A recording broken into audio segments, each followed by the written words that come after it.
Malawi Today.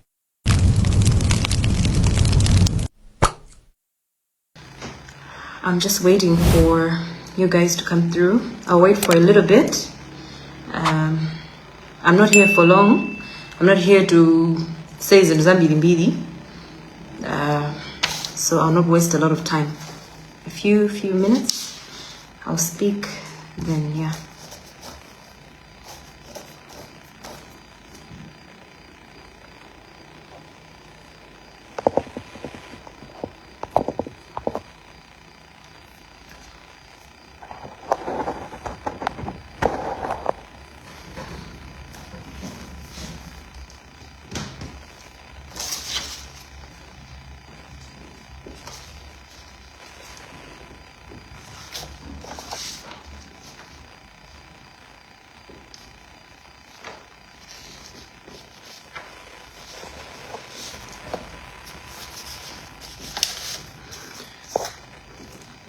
Okay, guys,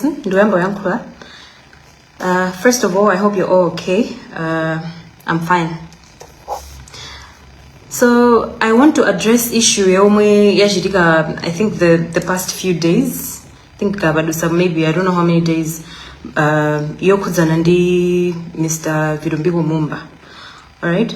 So let me say a few things. Let me clarify a few things. I've never come by social media. I don't talk about politics. I'm not into politics. You know me as a musician, and that's it. Zinazo So let me remind you, I've never come to talk about Zandali. Sinakambi Zandali. Just really, you don't see me responding. And issue yajidika a few days ago. So ndinazisia guy. But I'm here to talk because ndaona kuti nkani siguta. So that's why I'm here to clarify a few things. Kuti muna nkani kalinga details nkani iti. Nkaona ndiri bana. So chamba notsobana ndikambeza chitunzi jo munachiona anthu chomwe chinaenda cha ku Blue Elephant. That was Blue Elephant ku Blantyre. Okay, so chitunzi chimene chija chinatengedwa pa 21 December last year, yeah? 21 December ku Blue Elephant. Kuna show ya Fizo. It was a birthday show and I was performing in Maimba. And by then, I mean it's just andani Virumbigo Mumba. Ine naindisa kwadziwa. And men nakai never able to janaka kuti ndapita ndazinzanga ndapita kushow ndukaimba. We are there. Aliyesa anabwera eka, aliyesa mapita eka kushow, right? He was also there, I think maybe kuzaonera show or something. And we never even spoke sitting na clan. So as I'm saying, in time ineyo sizora Virumbigo anachuka mina chukira pano, right? So ineyo sizoti so nazindigira because I didn't know him by then. All right? Pano meji tuzi jajina turuka naono okay, so he was there that day. So I mean why ambisa nkani ya Virumbigo Mumba ndini anaona chituzi wachiona chituzi meji. And as I'm saying, chituzi meji sichavano njakalekale ndija last year December. Ndari munthu amene wayambisa nkhani anachiona chithunzichi and anaganiza zokuti ayambitse nkhani iyi ndikuzachiuza chithunzicho ngati ati umboni. Now Amalawi ine ndifuna ndifunse ndifunso. Do you think kuti niyo munganene kuti mukutenga chithunzi cha kuchigulugulu ati kumachiuza ngati umboni wa chibwenzi? Chithunzi choti pali anthu ka I don't know anthu ambirimbiri and mukachitenga chithunzi I don't know ngati muli nacho pafupi. Just try and go back to that picture mukachizumule. Mukaone pakona ya ku left uku pali logo ya It's Only Entertainment, which muzoti ndi label ya Fizo ya physics. Now do you think kuti ineyo ngati mundiganizira kuti ati ndupanga chibwenzi chobisa ndi amumba because I know kuti ati ndokwatira. Now ineyo let's say ndatengana ndi chibwenzi chokwatira ati tapita ku bar. Do you think kuti ndani ngatenge photographer aziti jambula kaikepo logo yake? That's a professional photo. Chithunzi cha HD chosatiso cha phone cha cameraman. Ndeti ineyo ndi chibwenzi chobisacho ndeti tinapanga haya cameraman kuti ajambule kena kuno azitenga logo yake azika mebacha, and iniyo muona kuti you want to use chithunzi imenecho as proof of chibwenzi. I don't think you're being fair. So that's about that picture, and I wanted to clarify. Would you know? And chithunzi imenda nene anjala stiye koma amene waambisa iziziyo akufuna angojiuza ati ngati umboni, which it's not making sense to me. Alright? And nkhani yachiwiri yomwe ndifuna ndikambe pano, naona pa ma comments and zambiri zomwe zayankhulidwa, it's not like kuti sinimaziona, okay? And pamakhala nkhani zambiri zomwe zimakambidwa akakasiko yambayi, but as I said, ine sine munthu wokuti mmandiona ndikubwera pano kuzayankha nkhani, koma it's just that this time around I think it's gone a bit far, nkona ndaganiza kuti nkhani ndi yankhule. Alright? Nkhani zimakambidwa zambiri mbiri. Makomenti anthu manazo kuti iyeyu bwanja ndi galimoto imeneyi munthu oti alibe china chochita. Iniyo mmaganiza kuti ineyo mwina ndibe chochita because you don't know what else I do besides music. Ine sine uimba yekha basi. Ndizo chita zina zomwe ndimapanga munthu. I think anthu amandidziwa bwinobwino they can give umboni kuti maybe that's also the reason why nthawi zina ndimati ndilizi and mukandiona kuti ine ndilizi, just know kuti I'm concentrating on my business. I run a business and sizotiso ndiyanyuwani. Business yanga it's been there for a lot of years. I run a number of businesses actually.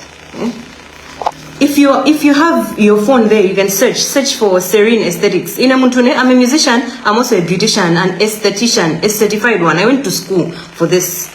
I run a business. You can search for Serene Aesthetics. That's what I do. I do my permanent makeup as for the men. Treat my scalp, my dance, wajani. I'm into that. That's what I do besides music. So don't just think goody for the cinema goody then it doesn't exist. No. By now you should know goody. I don't shows into Zambia by social media. I'm not all over because that's the type of life that I want to live. I'm a very private person. Komano ifona zokudi abamezilira ntumbyamka kwambiri. Mutora mangu kala. Sini mangu kala for a lot of years now. Yeah? So don't conclude with an debate to Chojira Jina. When I'm not here on Facebook, when I'm just know that I'm doing that business. So you can search for Serene Aesthetics. That's what feeds me, gives me money besides music. Yeah. And I think Antoine Mwina, we've done business before, but maybe you didn't know that you're dealing with me. When you go to my business page, yes, Serene Aesthetics, you will see. Maybe you've seen that page before, but you didn't know what business in the end. And I own that business. House of Beauty by Serene Aesthetics. Those are my businesses, my personal businesses that I've been running for a lot of years now. But as I said, I'm putting this out there because I just want to clear out who don't all right. Issue inayomwe ndimafuna ndikambebo ndiya mukunena za Avilumbiko Mumba. I'm going back to the story ya Avilumbiko Mumba. I have a man. Okay, and it's not Avilumbiko Mumba ndokwatira ndamva John, and I know that should be true. Ineso, I'm in a relationship, a proper relationship with a normal person, and I don't need to leave my man kukagona ndi another person or muntu andale or osatiso muntu andale eka or kabina just another person just to get a car. Okay, I don't need to do that. So antu munankula kuti galimoto yomwe naposta ine anagulanda Avilumbiko Mumba. No, I'm here to say that is not true. He did not buy me a car. He is not my man, but I have a man. All right, that I just want to put it out there. And let me just say, Goody, having a man who provides for you doesn't mean Goody ndegudi muntu sungazi bangile zintweka. Menda nene niso ndini zinuzanga zomwe mabanga. But it doesn't mean Goody ngati ndili ndi mamuna wandipangira china chake ndekuti ine chinthu chonse singathe uchipanga. No, anthu musiye kumapereka credit ya azimayi kwa azimuna awo. Nthawi zambiri azimayi amatha kumapanga zinthu zazikulu, and a lot of women in this country, they are running my business akuluakulu, but anthu mumafuna kuti muzipereka credit ya azimayi kumapereka kwa azimuna omwe ali nawo kuti ndichifukwa cha mamuna amene ali nayo. No, it's just a plus. I have a man who is able, and in Esobandeka I'm able. I can do a lot of things by myself. So in our success yanga si gali moroyoka. No, I'm here to say that success yanga is not just limited to a car. As I said, as my older bangas into we have a lot of powerful women, guys, in this country. I can even give you examples. I look up to Ajina Joyce Bandaja. There are women who are very powerful. Okay, and they also have powerful men besides them. So just because they have that powerful man besides them, I can give you an example of Ndan Chifonia Mpinganjira. She's a very powerful lady on her own. She can do a lot of things, and she also has a very powerful man. It doesn't mean just because I mamuna wajon chija doesn't mean good paika. She's not able. So don't just think goody I'm depending on a man. I have things that I'm doing. And this urban fund I'm going down Hama page omwe mama kwambiri for no ma poster zinto too personal. It was too personal. You were taking it too personal. Every 30 minutes a poster jitunzi janga. Every 30 minutes kodi ndari madikili right? Madikili loti tsukulomwe kudaza mveke nkhani nanse ine muidumphile. And as I'm saying akaka siko yambaye olo munthu ungoyimba nyimbo ndi ndoyimba wa mamuna ndi kuti anthu moyamba kuyankho. Koma kumeneko atsikana kodi ndeti ziro kaniko panga zinthu tizikuopa kuti muziyankhula zinthu zambirimbiri. Msamakhaye ndi moyo umenewo amalawi. And mankhote ineyo ndikamaposta zinthu ndimaposta kuti ena numuzoneka ngati simmalimbikira. That is not a good way yoyang'ana zinthu. Musamang'ane zinthu ndimaso amenewo. No. I did not say that wina aliyese ndosalimbikira. And when I post something, sinimaposta kuti ndeti ndikupanga pressurize kuti inuso mukagule chinthu chomwecho, inuso mukhale ndi chinthu chomwecho. Tizito kanika kusangalala ma happy moments munthu kanika kuposta chinthu kuti anthu ndeta atogodera. And as I said, in this country, mulima business akulu kuti they are being run by women. Mulazimai mudziko munoti they are doing big things. Koma anthu amaita kukanika kuti apange celebrate my achievement style, my happy moments. For anthu mmayankhula kwambiri. And you always say kuti ndekuti alipo amene akuyenda naye. No. And I know this is not I'm not the only person. I mean, didn't complain to you. And Ababa, as I said, this is not the first time. This is not the first time. Atsika nambira kangora ngo posta china chichose chokuzana kaya gula chintu. Sorry guys. My phone. Auntie. Yeah? Magiro. Ingwasi yabom. Sorry. I was talking to someone here. Okay, now I'm back. Ndimanazo kuti anthu pano pamaita kuopa kuti apange celebrate my moments awo. Ifanira anthu mmayankhula kwambiri. Mukuyankhulitsa. Ntsika mmanena zokuti ari iPhone singakhale m'manja mwa virgin. Zugwiza bwanji ngoma virgin ndi iPhone. Atsikana akumaita kuopa kuti aposte zinthu zawo azigulire zinthu. Fonora anthu mumayankhulitsa. Mumayankhulitsa. And by now you should know women are doing big things. Women are pushing. It's not like kuti mukangoona what you see on social media musamone ngati ndeti moyo wa munthu onsewo ndeti mukudziwa.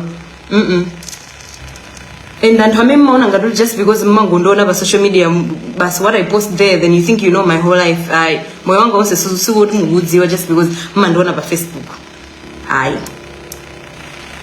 Alright? As I said, sinabwere pano kuti nditaye nthawi olokapena ndikambe zinthu zambirimbiri. Whether musankha kuti mukhulupirire or not is up to you. And there are some people who mangofuna kuyipisa dzina la munthu. And as I said, the way some people were talking about this issue, it was very personal. It was very personal. And learn to research musanapange post zinto, because you never know what damage you might do to someone's reputation. How can you take chitunzi chakuchigulugulu and make chinkani chachikulu choti nkani guys. So I feel like muzipanga guy research before you post things. Muzifufuza guy kuti nkani ndiona kapena you never know what damage you could do. Pena muntu kaposta chintu umangoposta, but you don't know the damage that you can do to someone just because of one single post. And that is why I decided undivange address nkani. I don't have a lot of other things to say, but to my fellow ladies who are pushing, keep doing it, and in so I'll keep pushing. As I said, guys, search for my business page, Serene Aesthetics. From now onwards, these posters are business yanga pompa kodi mwina anthu muziona, and mwina mmakondona kuti anapita kunja forex anailenga kuti ine ndimapita kunja fono ndimapita kugwira ntchito. As I'm saying, search on that my business page muona kuti, and nthawi zonse ndikaposta pa page ya Rita, as in the musician, this page that I'm doing live, ndikaposta ndili kunja, cross check page ya Serene ndimakhala kumene koso ndaposta ndili in that country, ndaposta business, I'm working there. So in msanduze zoti ati forex jani, me I was bringing forex here because I was going out of the country to work. All right, I go out of the country ndimakagwira ntchito, I hustle and I bring money back home. So musamone ngatuti ati ine ndimatenga ati misong, and mapereka makomenti onoti ati misonkho ya Malawi. Please don't drag me into politics. As I said, ine sine munthu andale, sindipanga zandale pamudzi pano, and sindiyamba anu munthu. And I'm not here kuti tiyambane, but as I said, I'm here kuzangopanga clarify. So teni tizitukulana, and I'm here to encourage my fellow ladies. Let's push Gambia on these posters at business, and watch out for my next post. I want to encourage my ladies omwe ama pusha tatukule tilimbikitsane my business athu akule tilimenetsane kuti anthu akapanga ma speculations, and this just means you guys cannot attack munthu oti sakupanga kanthu. All right, it means something is happening. Anyway, I'm leaving this live now. Ndayankhula zinthu zambiri already. Mamini someone mafuna kuyankhula abitirira. Okay guys, bye.